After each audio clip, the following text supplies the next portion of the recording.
आज हमारे साथ मौजूद हैं आरएसएस के सीनियर नेता और राष्ट्रीय मुस्लिम मंच के मार्गदर्शक इंद्रेश जी। आज अमरोहा में कौमी सम्मेलन का आयोजन किया गया है। इस सम्मेलन का क्या उद्देश्य था, इस बारे में हमें और ज़्यादा जानकारी देने के लिए हमारे साथ मौजूद हैं आरएसएस के सीनियर नेता और राष्ट्रीय मुस्लिम मंच के मार्गदर्शक इंद्रेश जी। आइए जानते हैं वे क्या कहते हैं। इंद्रेश जी, आज अमरोहा में मुस्लिम बहुल्य क्षेत्र है, यहाँ पर आज आप आए हैं। कौमी सम्मेलन का क्या उद्देश्य था? ऐसा है, भारत के विभाजन से पहले जो पाकिस्तान बांग्लादेश बना, ये सब भी भारतीय कहलाते थे, हिंदुस्तानी कहे जाते थे। विभाजन होने के कारण वो पाकिस्तानी हुए। पाकिस्तान का विभाजन होने पर एक हिस्सा बांग्लादेशी हो गया।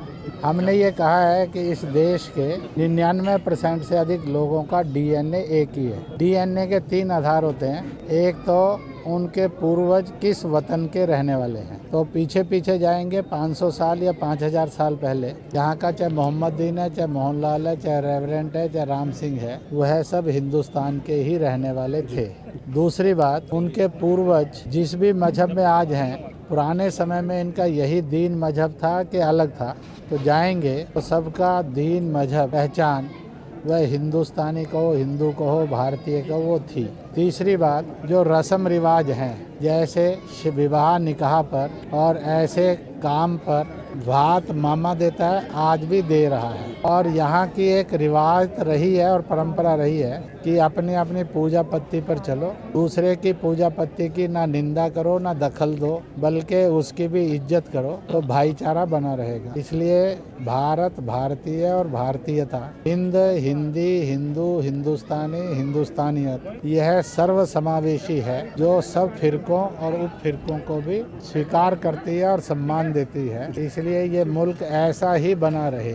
इसी के साथ साथ एक बात पर और हुई कि मुसलमानों में ये भय पैदा किया गया सियासी पार्टियों के द्वारा, और वह ये आरएसएस, बीजेपी और इनसे जुड़ी संस्थाएं ये तुम्हें खा जाएंगी, मार देंगी, बुलडोजिंग करेंगी, बर्बाद कर देंगी। इस मुल्क में 6 साल और अटल जी की सरकार रही, अभी 7 साल से नरेंद्र मोदी की सरकार है। उस समय भी सूबों में सरकारें रही, आज भी सूबों में सरकारें हैं, यूपी में भी हैं। तो सबको उज्ज्वला गैस का लाभ मिला कि नहीं मिला? मुसलमानों को हाँ मिला है। सबको खाते के अंदर पैसा जमा हुआ? हाँ हुआ है। सबको शौचालय बनाने के लिए निधि मिली? हाँ मिली है। घरेलू लोन मिला है तो मिला है। और कहाँ कहीं कोई बुलडोजिंग हुआ, निकाल दिए गए, फेंक दिए गए, मारे नहीं गए, ऐसा भी एक भी घटना घटी है। बल्कि दंगा फसाद से मुक्त उत्तर प्रदेश और हिंदुस्तान बना है। इतना ही नहीं है, जो आतंकवाद और पाकिस्तान की गोलाबारी थी, उस पर भी बहुत बड़ा विराम लगा है।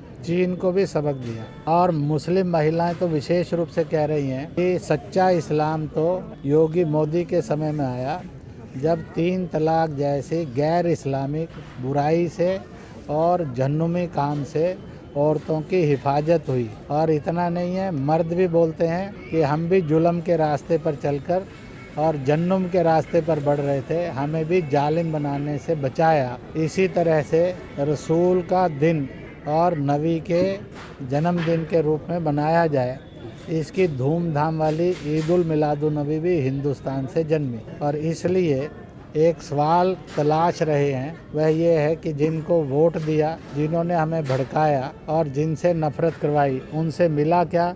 गरीबी, बेरोजगारी, अनपढ़ता, दंगे, फसाद, नफरतें, अल्पसंख्यकवाद, परायापन और गंदी बस्तियां, इसके अतिरिक्त कुछ नहीं मिला। जिनको हराया और नफरत की, उन्होंने हमारा बिगाड़ा कुछ नहीं। इसलिए क्यों ना हम इस बार ये सोचें कि बीजेपी को भी प्यार करेंगे और वोट देंगे। ऐसा एक माहौल धीरे धीरे चारों तरफ बढ़ता जा रहा है। ओवैसी की स्पीच से मुसलमान बहुत आहत है कि वह कहीं ना कहीं केवल नफरत के बीज बो रहा है। इसलिए हैदराबाद, तेलंगाना और आंध्र में हैदराबाद के कुछ वार्डों के बाद ओवैसी को पूरा नकार दिया है। वो बंगाल में घुस नहीं सका, असम में घुस नहीं सका। क्या आप मानते हैं कि सांप्रदायिकता की राजनीति करते हैं, देश में विभाजित करने की राजनीति करते हैं? यह केवल नफरत की, हिंसा की, कटुता की, विभाजन करने वाली सांप्रदायिकता की ही राजनीति करते हैं। अनेकों मुस्लिम संगठन है हमारे देश में, ऐसे में राष्ट्रीय मुस्लिम संगठन का गठन करने के पीछे क्या उद्देश्य है? ऐसा है कि मुस्लिम राष्ट्रीय मंच इसके दो आधार हैं। एक आधार है कि वतन से हम हिंदुस्तान हैं, वतनियत से हम हिंदुस्तानी हैं, तहजीब से हमारी हिंदुस्तानियत पहचान है। और इसका आधार है कि मदीना शरीफ में सुलह होने के बाद रसूल की वह सुन्नत और हदीस जिस पे उन्होंने फरमाया कि जब मैं तन्हा और तनाइयों में, मुसीबतों में, खतरों में, झंझटों में होता हूँ तो हिंद की सरजमी की तरफ देखता हूँ जहाँ मालिक ने 1,24,000 नबी पैगम्बरों में सबसे ज़्यादा अधिक नबी पैगम्बर भेजे। तो मालिक जिस धरती को नवाजता है, जब मैं उसको याद करता हूँ, उसकी तहजीब को, तो मुझे भी इल्म की रोशनी, सुकून की ठंडी हवाएं मिलती हैं। मुस्लिमों की आपने बात कही है, कहीं ना कहीं मुस्लिमों में एक डर है भाजपा को लेकर के, आरएसएस को लेकर के, कि वह अगेंस्ट रहती है हमेशा। क्या कहेंगे इस बारे में? ऐसा है, प्रमाण सामने है, फिर भी वो भयभीत हैं, तो उन्होंने अपना भय स्वयं निकालना चाहिए। इसलिए आज भी प्रश्न था और हमेशा रहा प्रश्न कि आपने जितने भय गिनाए हैं उनकी हकीकत ढूंढ लो। जब वो हकीकत ढूंढते हैं उनको लगता है कि ये सब झूठे हैं, इसलिए वो उनसे बचें जो उनमें भय पैदा करके, गुमराह करके, बांटने और भड़काने की राजनीति करते हैं। जिस दिन वो उनसे दूरी बना लेंगे उस दिन वो भय मुक्त होकर एक खुशी और खुशहाली वाली, तालीम वाली, तरक्की वाली ज़िंदगी जीने के हकदार थे, हैं और बनेंगे। आपने अभी ओवैसी जी का जिक्र किया।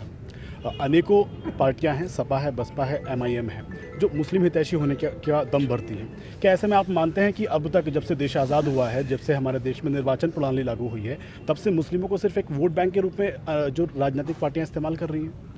ऐसा है, बाकी सब राजनीतिक दल मुसलमान को ना इंसान मानते हैं, ना हिंदुस्तानी मानते हैं, ना मुसलमान मानते हैं। वो केवल वोट मांगते हैं और जिनको चुनाव में खरीदने और बेचने का धंधा वो करते आ रहे हैं। हमारा कहना है कि आप कोई भेड़ बकरियां नहीं है, जीव जंतु नहीं है, वोट नहीं है। आप एक सच्चे मुसलमान, एक अच्छे हिंदुस्तानी हैं। ऐसे खुददार बनकर जियो और चुनाव की राजनीति के हथकंडे बनकर नहीं, इस देश के और मजहब के अच्छे इंसान बनकर जियो। तुम्हारी किस्मत निश्चित रूप से बदलेगी। यह उनको समझाने में सफलता भी है और आज इस रास्ते पर लाखों मुसलमान, करोड़ों में ये पैगाम लेकर घूमते हुए दिखाई दे रहे हैं। हमारे न्यूज़ चैनल के माध्यम से देश की जनता को आप क्या संदेश देना चाहेंगे, क्योंकि वर्तमान में देश के 5 स्टेटों में चुनाव है?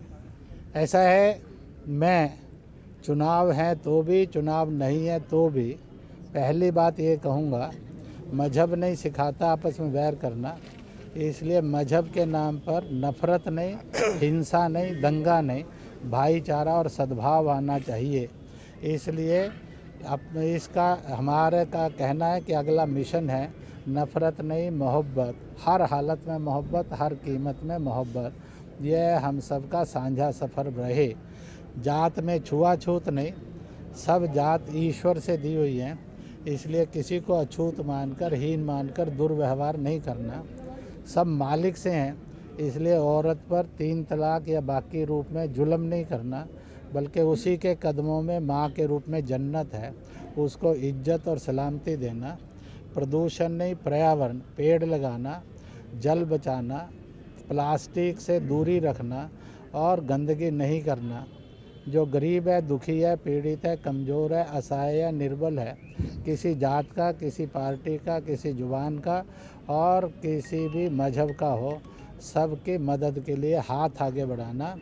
कोई ना सोए भूखे पेट, कोई ना रहे नंगे बदन, ऐसा हिंदुस्तान बनाना, यह हम सब मिलकर बनाएंगे और होंगे कामयाब एक दिन, इस भरोसे के साथ। जय भारत, जय हिंद। ये थे आरएसएस के सीनियर नेता इंद्रेश कुमार जी, जो कि दावा कर रहे हैं कि देश के भाईचारे को मजबूत करना ही उनका उद्देश्य है। वीडियो जर्नलिस्ट मोहम्मद मशकूर के साथ आशुकिन कुरैशी, JPN 7।